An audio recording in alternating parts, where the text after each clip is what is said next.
Bismillahirrahmanirrahim. Assalamualaikum warahmatullahi wabarakatuh. Raditu billahi rabba bil islami dina wa bi Muhammadin nabiyya wa rasula rabbi zidni ilma wa rizukni fahma. Yang saya hormati dan saya banggakan Bapak Ibu yang dari tadi pagi jamaah sholat subuh, kemudian dilanjut dengan maulidan, kemudian pagi ini kita ngaji bersama. Temanya hujan rahmat di Maulid Nabi. Kalau tidak salah, Ahad ini kita berada pada tanggal 22 Maulid Rabiul Awal. Dan tentunya dengan syukur alhamdulillah Ahad pagi yang begitu sangat luar biasa ini kita masih diberikan nikmat sehat, panjang umur, mudah-mudahan rezeki yang melimpah dan berkah bagi kita semuanya. Yang kedua tentunya karena kita tadi juga sudah membaca Maulid Nabi berjanjen, mudah-mudahan juga bisa menjadikan bukti bahwa kita nanti menjadi umatnya Nabi Muhammad yang mendapatkan syafaat dari beliau. Allahumma amin. Mungkin kalau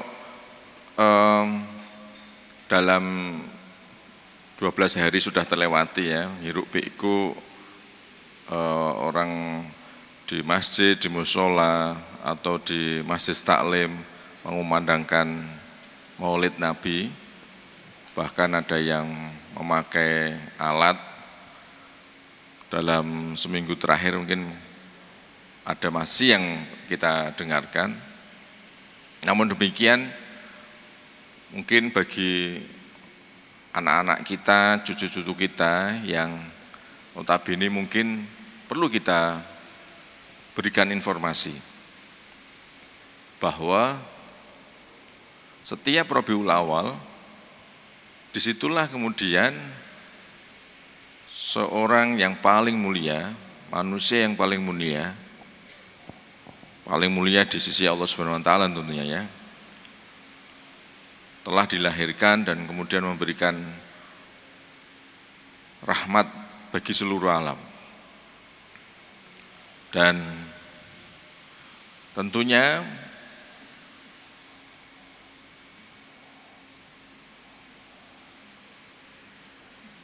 kegiatan atau mungkin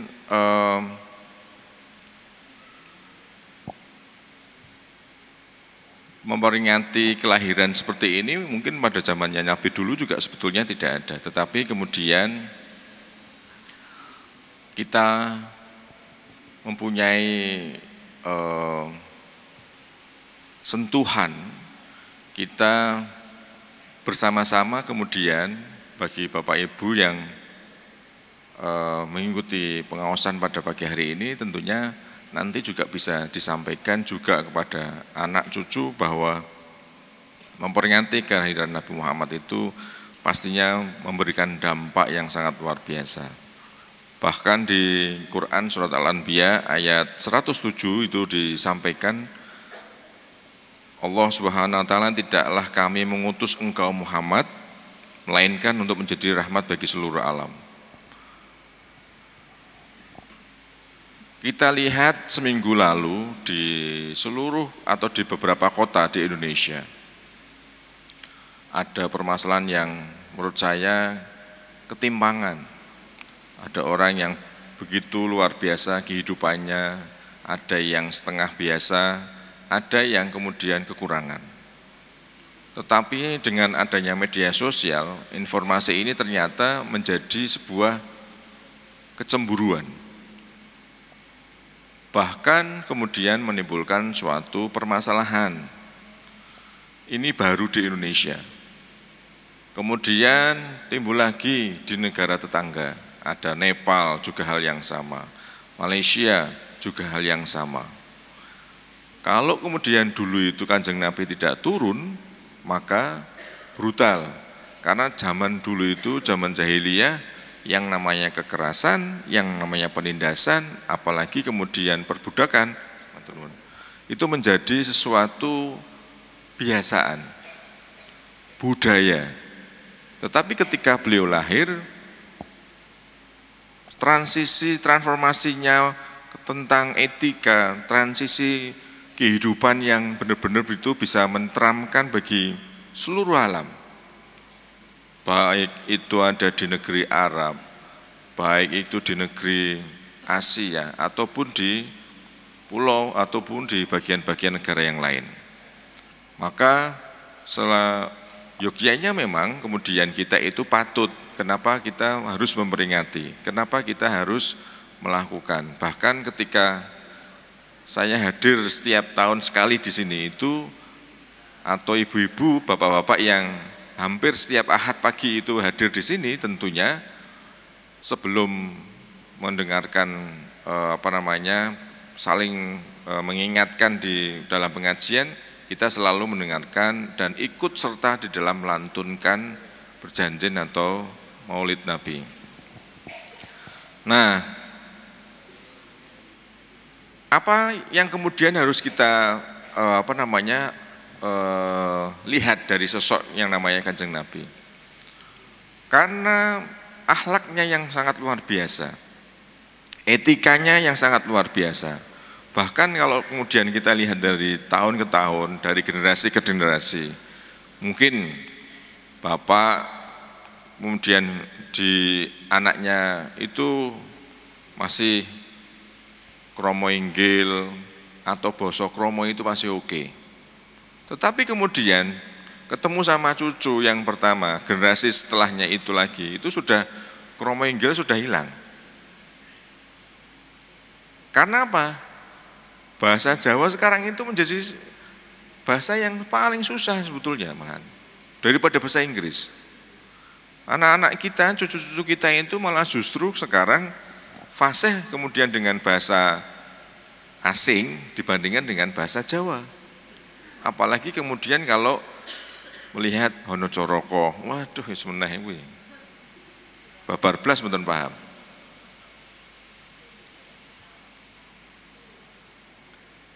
Tidak usah jauh-jauh. Bahkan mereka itu biasanya kalau dikasih PR bahasa Jawa, malah justru itu dia itu ngarang bahasa Inggris dhewe dulu, habis itu di Jawoke. Apa ora gemeske niku. Itu yang terjadi. Nah, maka dari itu Bapak Ibu, keteladanan beliau ini yang kemudian itu kita harus tiru. Hidup bertetangga itu tidak mudah. Hidup satu keluarga itu pun tidak mudah.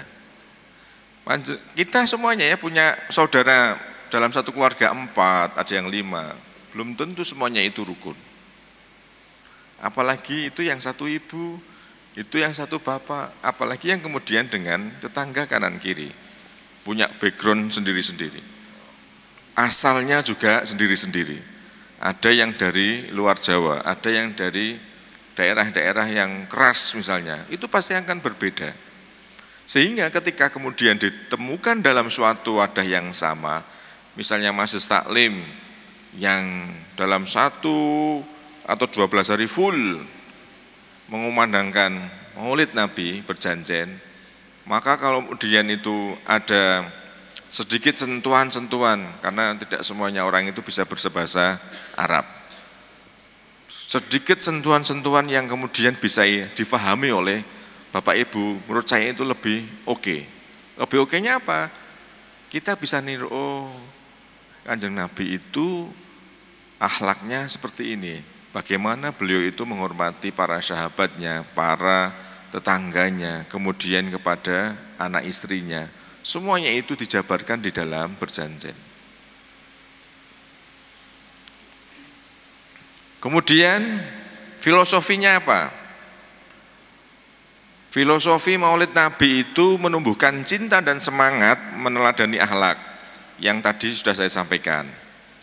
Mengenang kelahiran beliau, sarana memperkuat iman dan dakwah dan uhwah, serta meningkatkan semangat dakwah.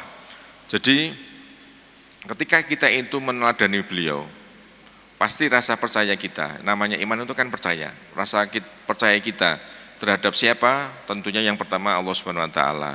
Nomor 2 Kanjeng Nabi, dan seterusnya. Makin tambah kuat. Rasa persatuan juga semakin kuat karena Kanjeng Nabi itu, ya, Kanjeng Nabi itu pasti memberikan pelajaran yang baik. Enggak ada Kanjeng Nabi itu memberikan suri tauladan yang buruk, tidak berkata kasar, kemudian tidak baik sama tetangga, apalagi sama keluarga. Itu pasti akan menjadi kunci.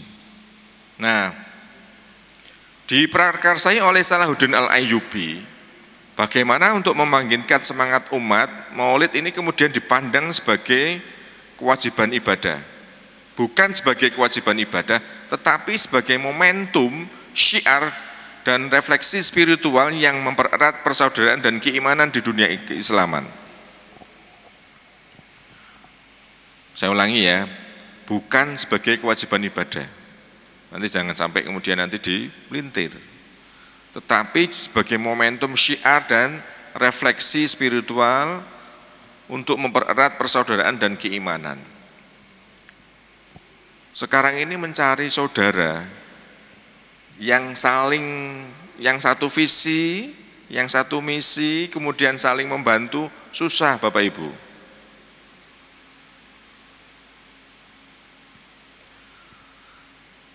Kami di kesehatan, mungkin ya ada sekitar 2.500-an. Mempersatukan visi misi teman-teman itu dengan misalnya kita mempunyai target misalnya, mempunyai keinginan bahwa screening kesehatan harus tuntas dalam 1 tahun. Padahal warga masyarakat Kota Semarang ada berapa? 1.700.000. Kalau kita satu visi misi, kita satu keluarga besar di kesehatan, bagaimana kemudian menyelesaikan 1.700.000 itu?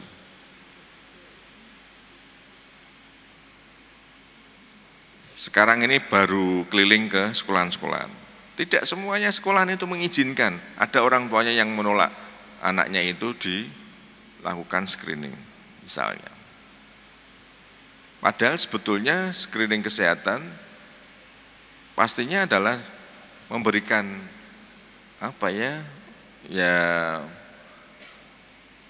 jangan kemudian yang dipikirkan oleh Bapak Ibu itu nanti aku melok screening kesehatan malah aku ketemu penyakit malah aku ngeluh sirahku. Bukan seperti itu. Justru itu ketika sekarang ini nanti ya screening itu dilakukan, kok delalah tensinya aja yang sedikit lebih tinggi, gulanya ada lebih tinggi, kolesterol atau asam uratnya lebih tinggi. Kita bisa ngati-ngati. Apa yang kita konsumsi dalam sehari-hari itu nanti diarahkan sama siapa? Ahli gizi. Bu, jenengan niku gorengan angsal.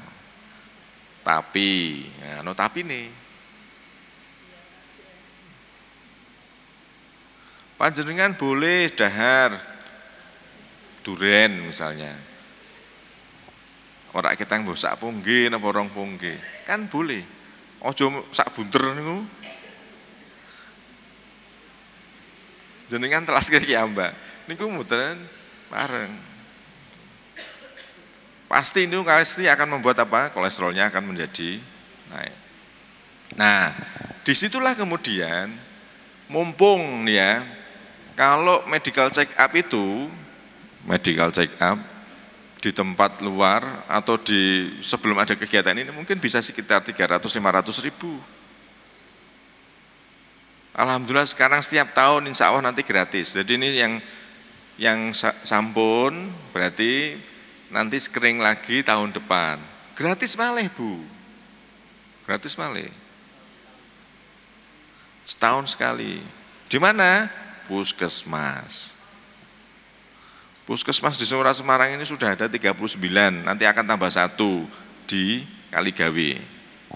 Jadi Kecamatan Gayam Sari nanti itu puskesmasnya tambah 1 nanti di Kaligawe.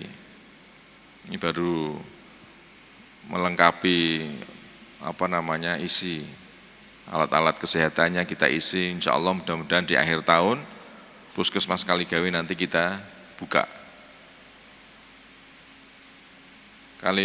Gayam Sari itu baru punya 1 puskesmas soalnya. Yang lain-lain Pedurungan, Kagungan 3. Kemudian Semarang Barat ada 5. Banyumanik, Kagungan Sekawan puskesmasnya. Tembalang ada 3. Banyak. Gayam Sari yang baru 1. Masjid MAJT ini kan ikutnya Gayam Sari kan?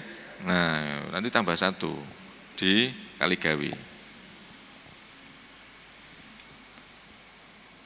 Kemudian apa makna hujan rahmat di bulan Maulid?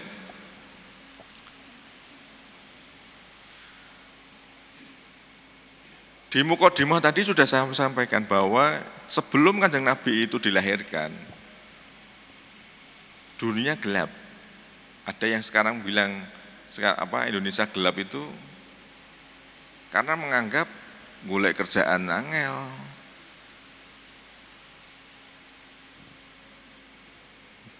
Mengeluarkan duit itu kita lebih cepat daripada cari duit. Nah, kemudian ketika Kanjeng Nabi dilahirkan, mulailah kemudian bagaimana bisa mengubah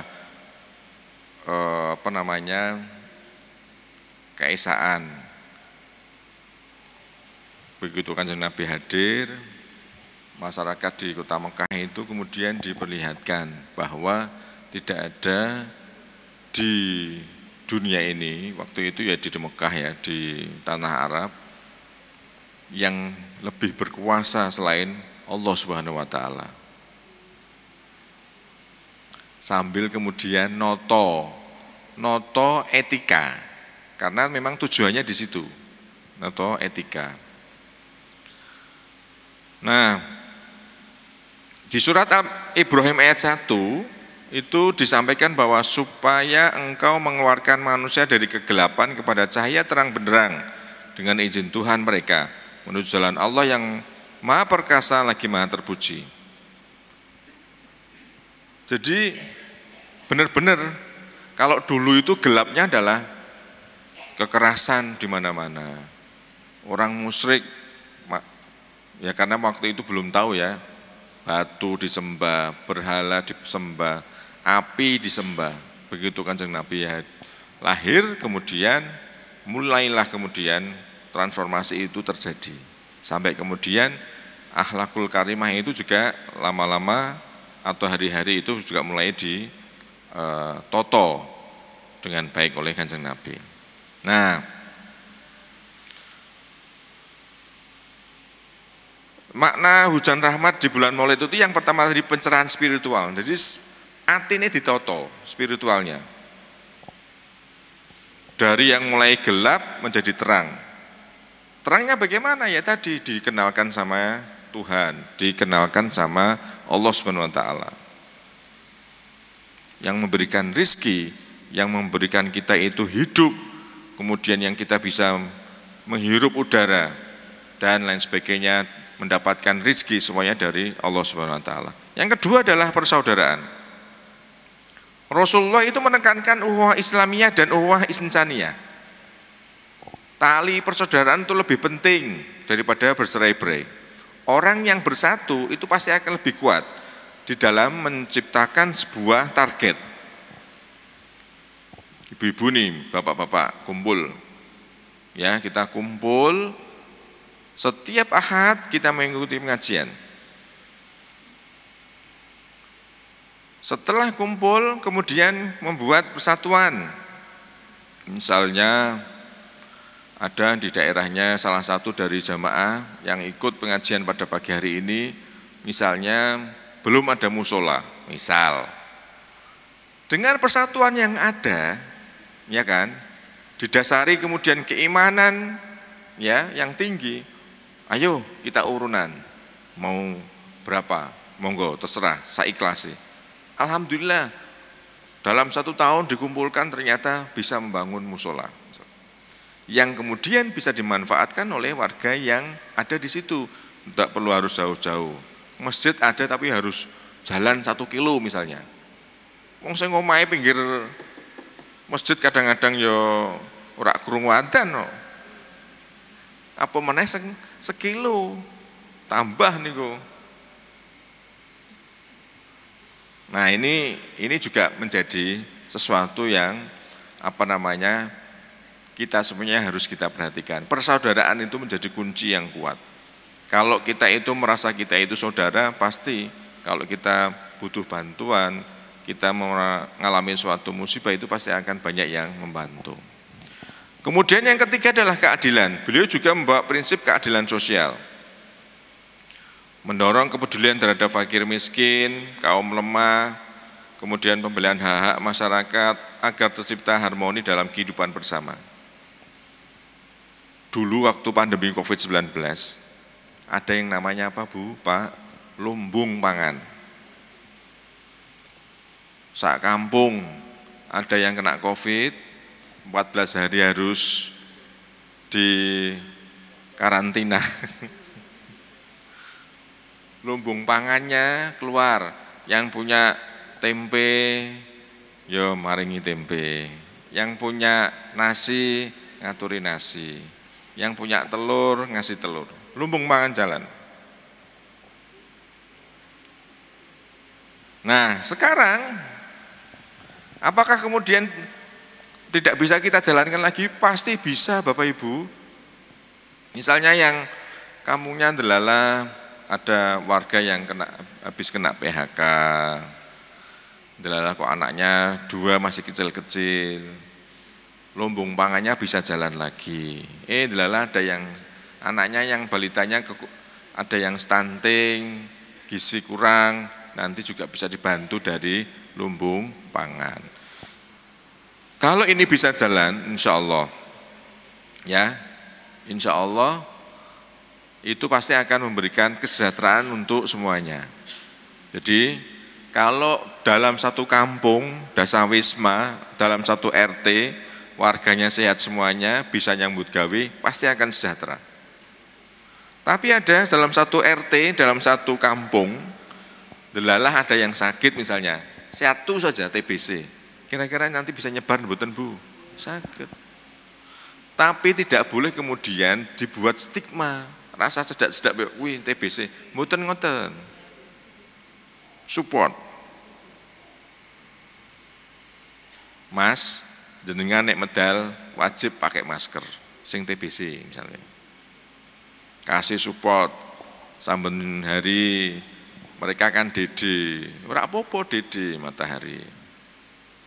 Maka Pak RT yang ada dalam satu kampung itu buat pengumuman setiap jam 5:30 atau jam 6 kentongi, baik itu melalui kentongan virtual atau melalui kentongan manual. Kentongan virtual itu WA Group. Bapak Ibu, waktunya kita DD. 1. Bapak Ibu, yang kedua, pintu dan jendela harus dibuka untuk menghindari apa? Tadi, bakteri, virus itu nempel di dalam rumah kita.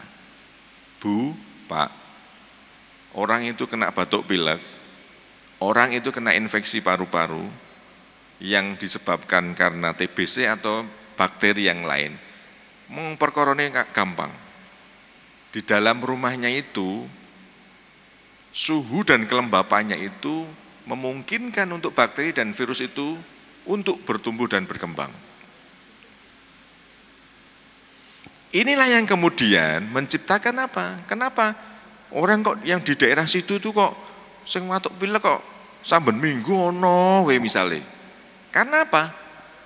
Bakteri yang ada di dalam rumah, virus yang ada di rumah itu tumbuh kembangnya itu berdasarkan apa? Suhu dan kelembapan. Makanya niku sebetulnya rumahnya itu layak Pak dibedah rumah.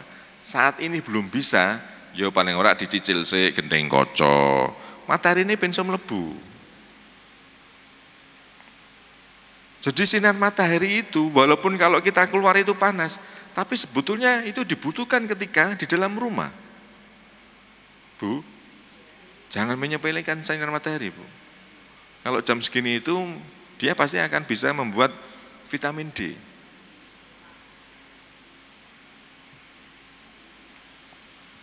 Ibu-ibu, bapak-bapak ini kan sudah usia ini, ada yang ya mudah-mudahan mungkin rata-rata 40 tahun ke atas Ibu, walaupun mungkin ada yang 40 tahun ke bawah. Kita jalan saja, jalan dari rumah atau dari parkiran ke sini itu paling tidak itu sudah menurunkan resiko osteoporosis, tulang keropos. Orang itu kalau ngejejer di rumah, mager bahasanya sekarang, malas bergerak, niku cepet dadi osteoporosis. Ini tak ceritani ilmu SKS iki.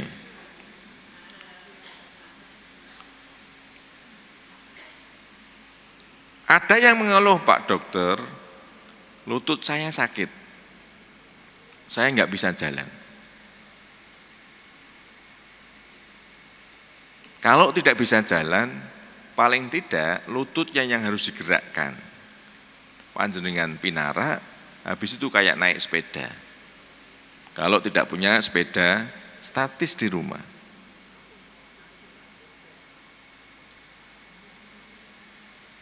Kok bisa ya Pak Dokter, justru itu kalau orang begogok di rumah itu malah kena osteoporosis atau tulang keropos? Bisa, karena setiap kita itu melangkah, sendi ketemu sendi, itu seperti kayak apa ya, ini merangsang vitamin D itu keluar. Apalagi ibu-ibu yang sudah tidak menstruasi, itu kroposnya lebih cepat daripada yang masih menstruasi. Sehingga kalau jatuh, itu pasti resikonya apa? Patah, fraktur. Kalau jadi tulangnya masih utuh. Tapi kalau osteoporosis itu di dalamnya sudah keropos. Wis ora ono oli tok, Bu. Oli kan yang sendi. Itu bonggol-bonggol yang ada di dalam itu sudah tinggal ditutup. Cah. Ini kayak gelas ini loh. Ya. Ini sing malah aku sampai jam 10 hingga. Bali. Nah, yang keempat adalah rahmatan lil alamin. Kelahirannya Kanjeng Nabi itu adalah bukti kasih sayang Allah bagi seluruh alam, dan ini disampaikan dalam Al-Anbiya ayat 107. Dan tiadalah kami mengutus engkau Muhammad melainkan untuk menjadi rahmat bagi semesta alam. Benar memang ini jadi rahmatnya bagi seluruh alam. Kemudian dalil menyambut Maulid Nabi, bahwa ketika Nabi Muhammad SAW itu dilahirkan, ini surat Al-A'raf ayat 157. Bismillahirrahmanirrahim. Alladzina yattabi'una ar-rasulan nabiyyal ummiyal ladzi yajidunahu maktuban 'indahum fit Taurati wal Injili ya'muruhum bil ma'ruf wa yanhahum 'anil munkar wa yuhillu lahum thayyibati wa yuharrimu 'alaihimul khaba'itha wa yad'u anhum israhum wal aghlala wa allati kanat 'alaihim falladina amanu bihi wa azzaruhu wa nashuruhu wattaba'un nural ladzi unzila ma'ahu ulaika humul muflihun. Shadaqallahul adzim. Orang-orang yang mengikuti Nabi atau Rasul Muhammad, Nabi yang ummi, tidak pandai baca tulis, yang namanya mereka temukan tertulis dalam Taurat dan Injil yang ada pada mereka. Dia menyuruh mereka pada yang ma'ruf, mencegah dari yang mungkar, menghalalkan segala yang baik, bagi mereka, mengharamkan segala yang buruk bagi mereka, dan membebaskan beban-beban serta belenggu-belenggu yang ada pada mereka. Adapun orang-orang yang beriman kepadanya, memuliakannya, menolong dan mengikuti cahaya terang yang diturunkan bersamanya, Al-Quran. Mereka itulah orang-orang yang beruntung. Jadi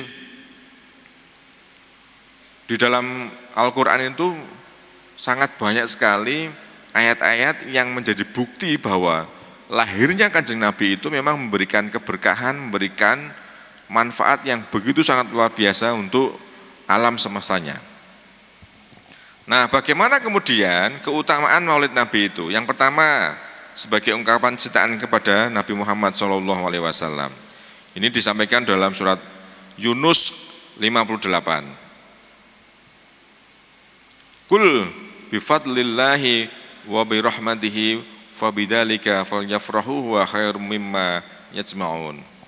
Katakanlah dengan karunia Allah dan rahmatnya, hendaklah dengan itu mereka bergembira. Karunia Allah dan rahmatnya itu adalah lebih baik dari apa yang mereka kumpulkan. Jadi keutamaan kita itu memperingati Maulid Nabi, yang pertama adalah ucapan atau ungkapan kecintaan kita kepada Nabi Muhammad SAW. Yang kedua adalah meneguhkan kembali kecintaan kepada beliau. Wis cinta tambah cinta. Kalau suami istri itu sebagai booster, ya, orang namanya hidup itu kan naik turun. Nah, begitu kita itu maulidan, itu adalah booster kita, semangat kita. Ada sebuah hadis riwayat Imam Hakim, wa ahibbu ahlu baiti li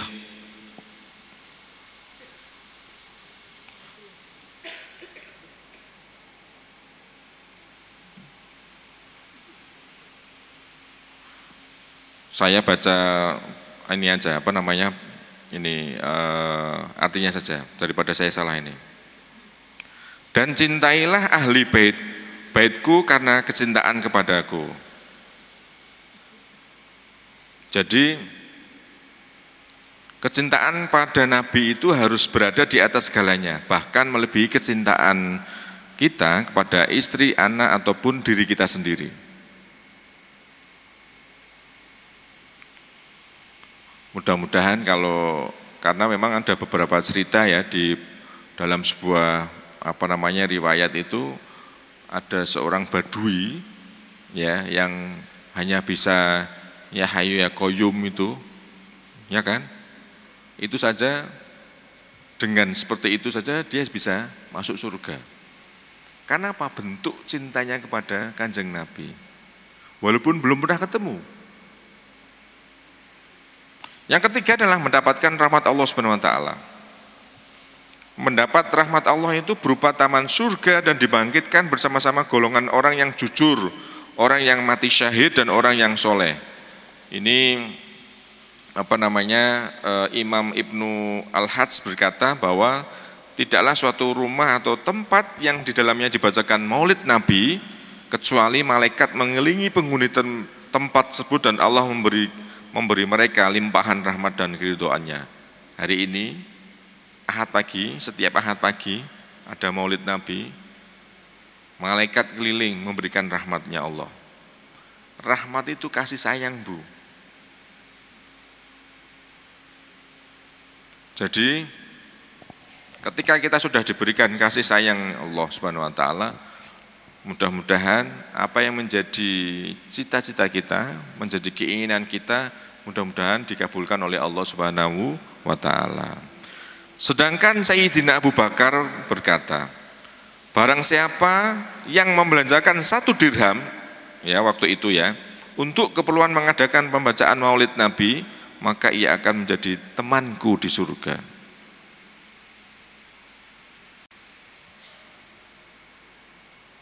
Jadi apa? Maringi snack-snack, maringi unjukan. Itu yang disampaikan oleh Sayyidina Abu Bakar, dia akan menjadi temanku di surga nanti. Luar biasanya. Kemudian nilai-nilai dan hikmah maulid. Hikmah spiritual yang pertama, menguatkan cinta, refleksi diri dan motivasi ibadah. Kalau kita itu sudah cinta sama seseorang, itu pasti apapun yang dikatakan, apapun yang dilakukan itu kan pasti akan dilakukan, kita pasti akan ikut. Kalau kita cinta sama Kanjeng Nabi, apa yang sudah disampaikan oleh Kanjeng Nabi, dilakukan Kanjeng Nabi, itu kita pasti akan mengikuti. Karena apa? Menjiwai hikmah spiritualnya itu di situ. Nomor 2 adalah hikmah sosial. Mempererat silaturahmi, kepedulian sosial dan pendidikan karakter. Tadi sudah disinggung juga. Hidup di dunia itu tidak bisa egois, harus saling bantu membantu. Makanya kenapa kok di Indonesia itu kuat sekali ada RT, ada RW, kemudian ada ibu-ibu PKK, kumpulan PKK, bapak-bapak juga ada kumpulan bapak-bapak, arisan bapak-bapak di RT. Itulah sebetulnya adalah hikmah dari sebuah kehidupan sosial.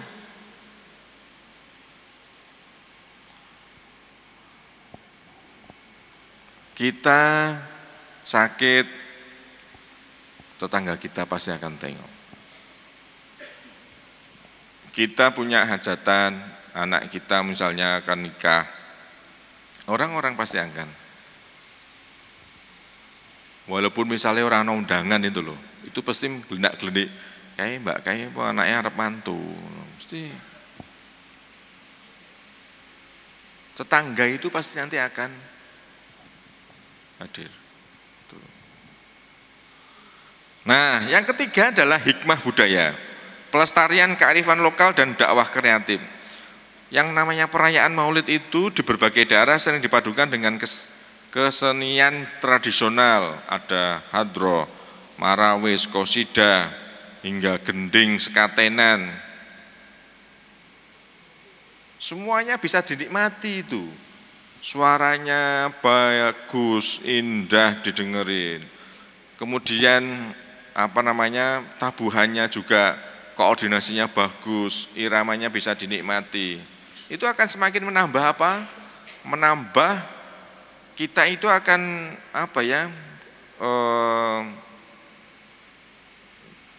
bahasanya itu adalah menikmati benar suasana bagaimana. Kemudian saat ini kita sedang deket-deketnya sama Kanjeng Nabi.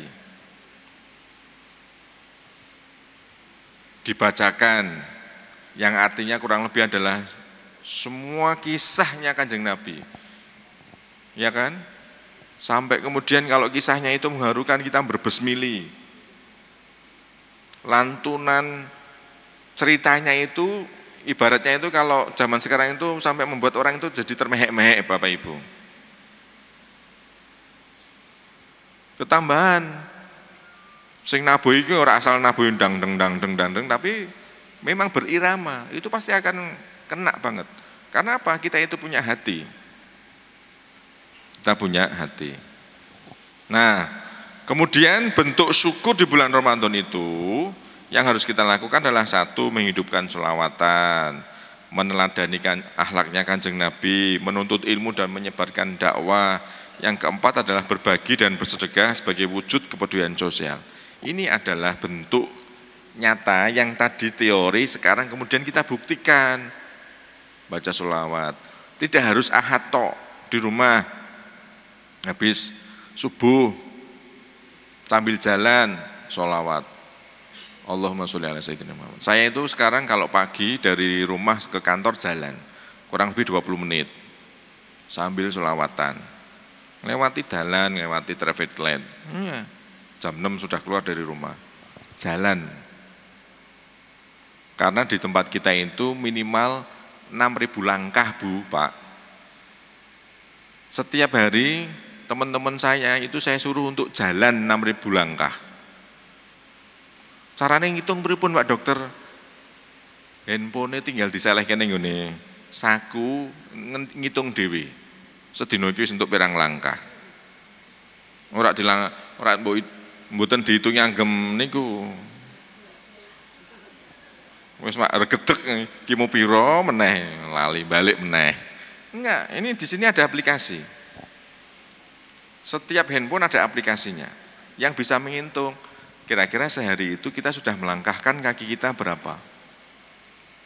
Bu, Pak, melangkahkan kaki 6.000 minimal.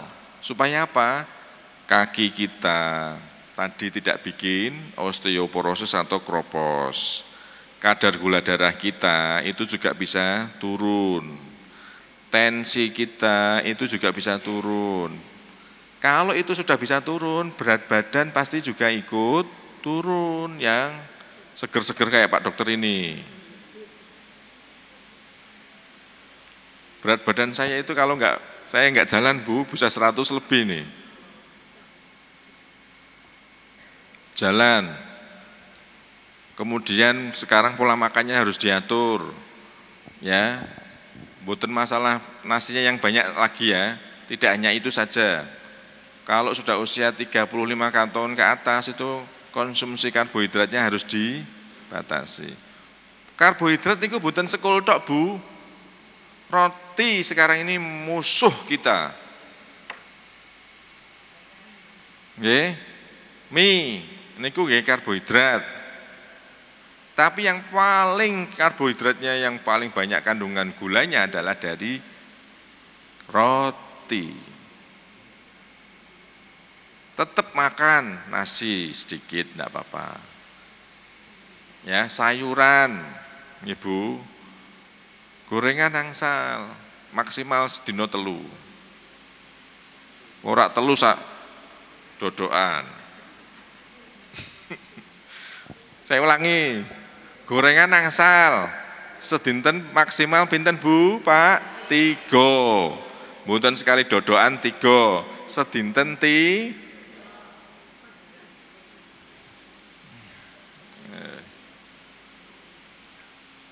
Kemudian tadi jalan, minimal berapa tadi? 6.000 langkah. Setting, nanti habis ini suruh anaknya sama cucunya. Nak, tadi pagi saya ikut pengajian sama Pak Dokter, karena ada aplikasi yang untuk menghitung langkah kita. Pasti ada. Minimal 6.000 langkah. Ye, panjenengan tadi pagi saya lewat sini, sekarang banyak banget nih yang tawaf, ngelilingi Masjid Agung ini, MACT. Bagus itu.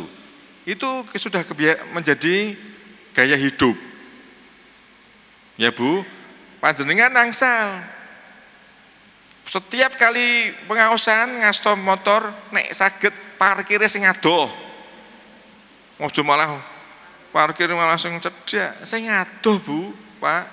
Untuk apa? Memberikan kesempatan kaki kita supaya apa? Tidak osteoporosis.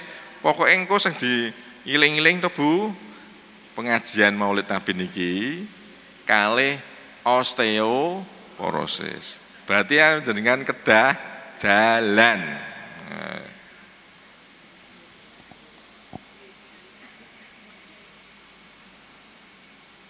Kemudian amalan sunnah di bulan Maulid. Ini masih ada kesempatan, ada sekitar 8 hari lagi. Selain dzikir dan sholawatan, tadi saya bilang tidak harus hari Ahad tok sama Mas Kiai ini, sama teman-teman tadi yang hadroan. Tapi di rumah setiap hari bisa Bu, setiap hari. Setiap hari. Apalagi yang sudah pensiun, yang di rumah mau masak, perbanyak. Perbanyak Ibu.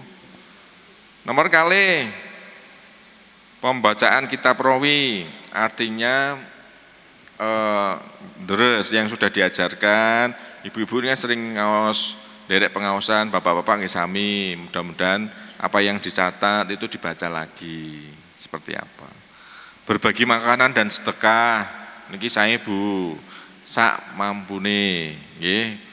Mboten kagungan ya ora usah bagi ruyin. Nomor sekawan maos Quran. Walaupun saya masih di kantor setiap hari paling tidak 10 juz saya harus selesaikan. Jadi 3 hari sekali saya Katam, selesai.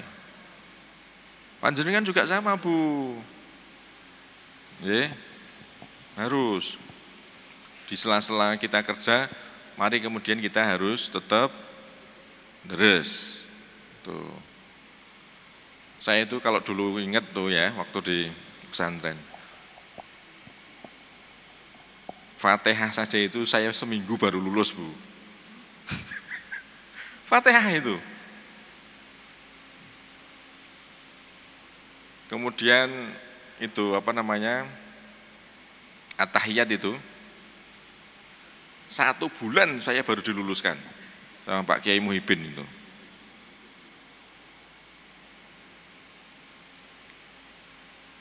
Jadi saya lulus SD, habis itu saya ke Futuhiyah. 1 bulan itu saya baru lulus. Fatihah 1 minggu. Jadi ngerasake tutukane Muhyiddin ini sebolak-balik ya. Walaupun sudah antri panjang banget itu Kang. Baru 1-2 ayat itu misalnya salah, ya sudah suruh mundur. Itu kalau anak-anak zaman sekarang ya Allah Bu, pasti sisuk meneh ra gelem ngaji itu. Wis ditutuk, wis ketene aduh ora ngono, tekan ngarep ditutuk bareng ngono kon mundur. Zaman sekarang ini kalau kita nggak ngajari sama anak cucu kita, waduh sudah bahaya. Karena apa? Anak-anak sekarang itu lembek, rapuh Bu. Kebanyakan gadget, rapuh. Hati-hati, hati-hati. Nah yang terakhir ya, derek pengawasan seperti ini nambah yang namanya makanan rohani, tholabul ilmi. Makanan rohani itu penting Bu, tidak hanya makanan jasmani saja, makan sehari 3 kali, 2 kali, tapi makanan rohani ini. Supaya apa? Hatinya tidak bebel, hatinya tidak atos. Wong-wong sing atos kuwi biasanya orang-orang yang tidak pernah ikut pengaosan, jarang ikut pengaosan, mendengarkan tausiah itu jarang, orangnya jadi atos. Orangnya jadi atos, tidak mau tahu. Padahal sekarang ini yang namanya tausiah itu kan sebetulnya lewat handphone juga bisa. Gitu Bu, Pak? Atau langsung seperti ini. Nah, bagaimana kemudian keteladanan Kanjeng Nabi itu di era permasalahan negara saat ini ya, di Indonesia ini? Di tengah tantangan global, krisis moral, tadi saya sampaikan, kesenjangan sosial, gap, sing sugih-sugih banget, sing ora kagungan, opo-opo. Kaya ana sing mendengarkan korupsi sampai triliunan. Ana supir gondol duit 10 miliar. Ya Allah.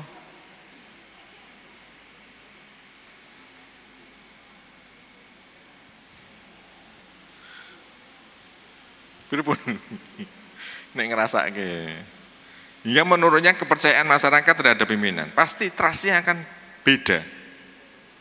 Wah, ya salah dipercaya. Maka dengan kita meneladani Kanjeng Nabi, nilai-nilai yang beliau wariskan tidak hanya relevan di masa lalu, tapi saat ini, termasuk di bangsa kita. 1, kepemimpinan yang amanah. Kita kalau punya pemimpin yang amanah, pasti kita akan senang dan puas kan Bu? Makanya 5 tahunan itu penting Bu. Sing penting ora amplope, sing penting nonton orang-orangnya itu bisa dipercaya amanah mboten. Amplop mung 50.000, 100.000 Bu, ya Allah, sedina rampung Bu.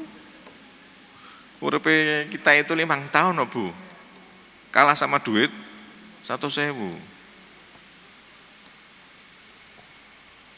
Nggih, nanti sampaikan ini pelajaran penting. Kepemimpinan yang amanah itu menjadi sesuatu yang sekarang dibutuhkan. Pertama. Yang kedua, keadilan sosial dan pelindungan kaum lemah. Alhamdulillah Kota Semarang kalau butuh jaminan kesehatan, ada BPJS atau UHC, semuanya bisa. Asalkan warga Kota Semarang kagungan KTP, KK, beres. Sekarang misalnya sudah bayar sendiri, kok tiba-tiba ada yang PHK, nanti dilanjutkan ke UHC, bisa. Sekali lagi asalkan kagungan KTP sama KK. Pak dokter tidak bisa membantu kalau KTP sama KK-nya tidak Kota Semarang. Bu Wali kemarin sudah menggelontorkan tambahan sekitar 15 miliar di perubahan. Jadi anggarannya UHC itu setahun Bu 100 miliar Bu. Itu ya duitnya ini ngawang-ngawang, Pak dokter atau nyekel duit 100 miliar kayak ngono kuwi ora, cuma tangan. Nanti bayar setiap bulan 20 miliar ke BPJS.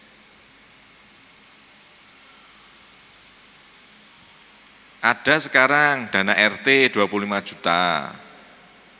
Manfaatkan dengan bagus untuk kegiatan per RT. Nah, saya sampaikan, kalau kita bisa menurunkan kasus penyakit yang ada di masing-masing wilayah, orang TBC itu, satu pasien TBC itu bisa menghabiskan duitnya negara 9 yuta 400. Satu pasien DB 4 yuta 500. Satu balita stunting setiap tahun itu menghabiskan duit 1.700.000. Padahal kalau stunting itu harus dihitung sampai 25 tahun. Kalau TBC-nya di wilayah Panjenengan mandap, DB-nya sudah zero, stunting-nya juga zero, duitnya RT ngurak mong 20 yuta, 50 yuta Bu nanti setahun. Karena apa? Yang tadinya itu digeser untuk pembiayaan yang sakit, sekarang digeser untuk kegiatan bagi orang-orang sehat.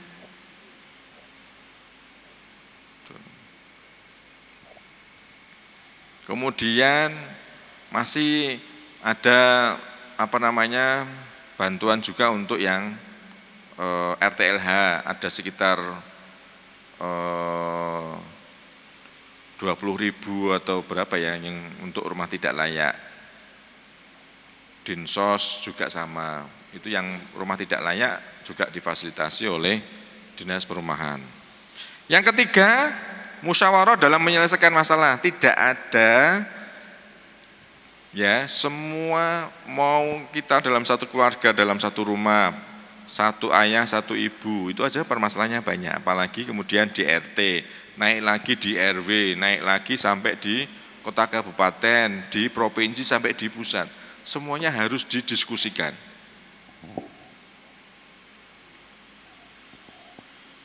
Kalau masalah itu tidak didiskusikan langsung dieksekusi, yaitu tadi ada orang yang ateneatos, tidak pernah ikut pengausan, begitu di WA, melu ngobong-ngobong ning endi misalnya, wah pangkat langsung. Padahal orang ngerti masalahnya.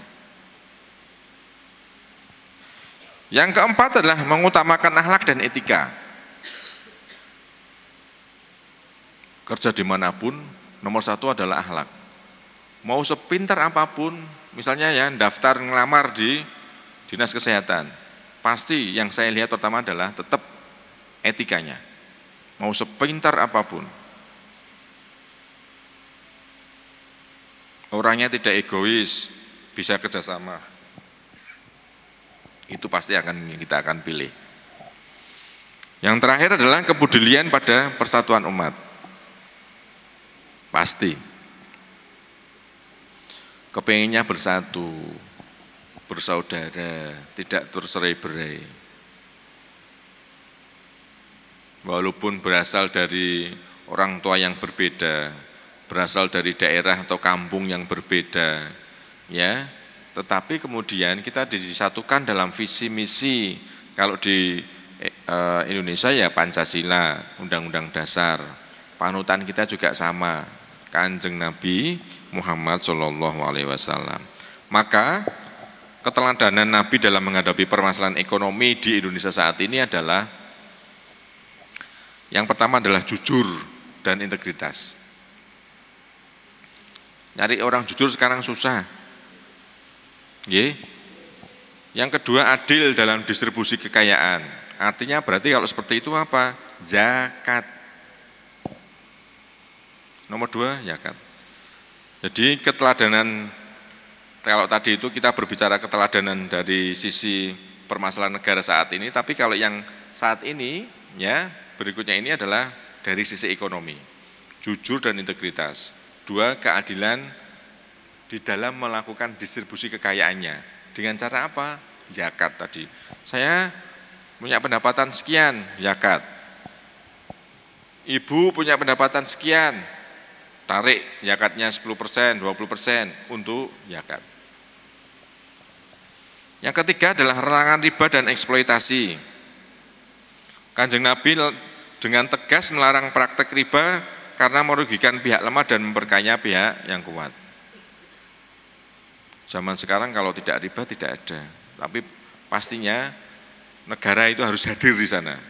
Untuk siapa? Untuk menyelamatkan masyarakatnya. Yang keempat adalah etos kerja, kemandirian dan profesionalisme. Sekarang itu dibutuhkan orang-orang yang punya semangat tinggi di dalam bekerja, tidak leda-lede. Mohon maaf. Orang Jawa sama di orang Jawa itu beda etos kerjanya. Pak Dokter dulu pernah berada di NTT 2 tahun. Semangatnya, etos kerjanya berbeda. Pagi saya sudah datang, yang lain belum. Jadi dokter wis teko, perawatnya malah durungono. Jadi etos kerja ini, etos kerjanya orang Jawa itu sebetulnya diakui, luar biasa. Tapi yang leda-leda ya oke. Yang ini harus diperbaiki ini. Ya. Dan kita harus bisa mandiri dan profesionalisme. Ibu bisanya apa? Bikin roti. Ayo bikin roti. Bapak apa bisanya? Bikin catering. Bapak Ibu yang saya cintai, sekarang ini SPPG itu kan untuk makan bergizi gratis. Di Gayam Sari mungkin sudah ada berapa titik saya tidak tahu. Setiap satu SPPG membutuhkan 50 pegawai, tukang masak lah bahasanya, pegawai tukang masak. Nah dari SPPG itu sebetulnya tidak harus diperuntukkan semuanya untuk sekolahan, tapi untuk balita yang bermasalah gizi, ibu-ibu hamil, bisa. Asalkan Pak RT atau Pak RW diberi, maksudnya kayak sekolahan itu kan berarti yang terima sekolahan. Nah ini kalau di ibu hamil atau di anak-anak itu pasrahkan sama Pak RT atau Pak RW, distribusi oleh warga. Itu kalau mau bisa. Seminggu ping 5 lho Bu, nomor mana-mana itu. Setiap hari poso entuk bagian no. Bocah-bocah kuwi yang wingi MBG kuwi ketika puasa itu enggak dapat makanan yang langsung dimakan, tapi ini makanan kering atau yang bisa dimakan pada saat berbuka atau sahur. Tapi kan itu lumayan. Satu SPPG itu Bu, setiap bulan itu 1 miliar.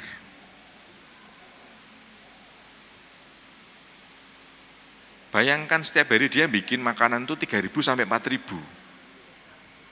Seminggu 250 yuto. Berarti nek 4 minggu 1 miliar. Ibu-ibu ya dirungokke nih panjenengan rezekine sampeyan ngrungokke iki. Panjenengan kagungan nandur sayuran, ada yang punya ternak ayam atau telur, sodorkan sama SPPG. SPPG itu kan sebetulnya satu itu bagi itu kan 15.000, tapi untuk bahannya tok 10.000. Nah sekarang ini tinggal kesempatannya di tempatnya panjenengan semuanya.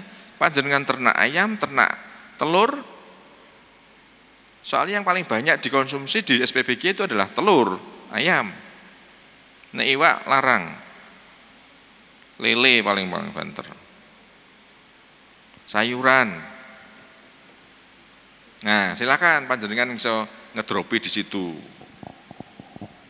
Syukur-syukur nanti kalau ada kue atau ada buah-buahan itu nanti dimasukkan. Yang kelima adalah kepedulian sosial dan solidaritas ekonomi.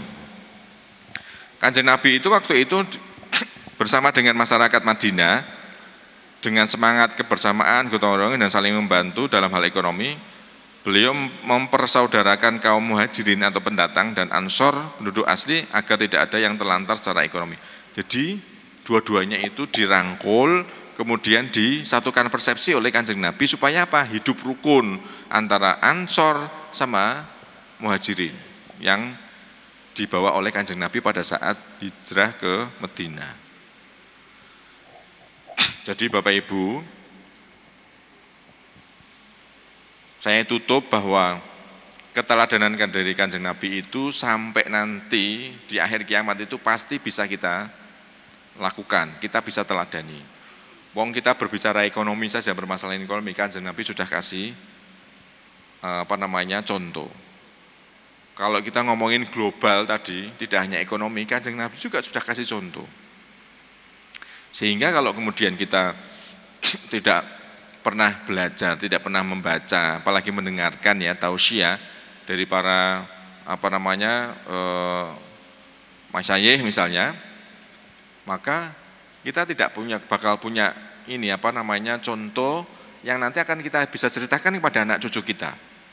Tetapi kalau kemudian Bapak Ibu nih pagi ini atau di setiap hari Ahad panjenengan ikut tausiah, kemudian ada bahan yang kemudian bisa diberikan kepada anak cucunya ketika memberikan edukasi. Nah, ayo Rene, sambil makan cerita. Cerita ibu itu dari literasi yang ibu dapatkan, baik itu pada saat mengikuti pengajian, baca, atau yang lainnya. Maka seorang anak-anak yang cerdas itu berasal dari orang tua yang mendidik dengan cara baik, mengedukasi, mas makan, dan lain sebagainya. Pelajaran itu ada di mana-mana. Saya kira demikian yang bisa saya sampaikan pada hari ini, Ahad pagi ini, mudah-mudahan memberikan mindset yang baru, baik itu dari sisi agama ataupun dari sisi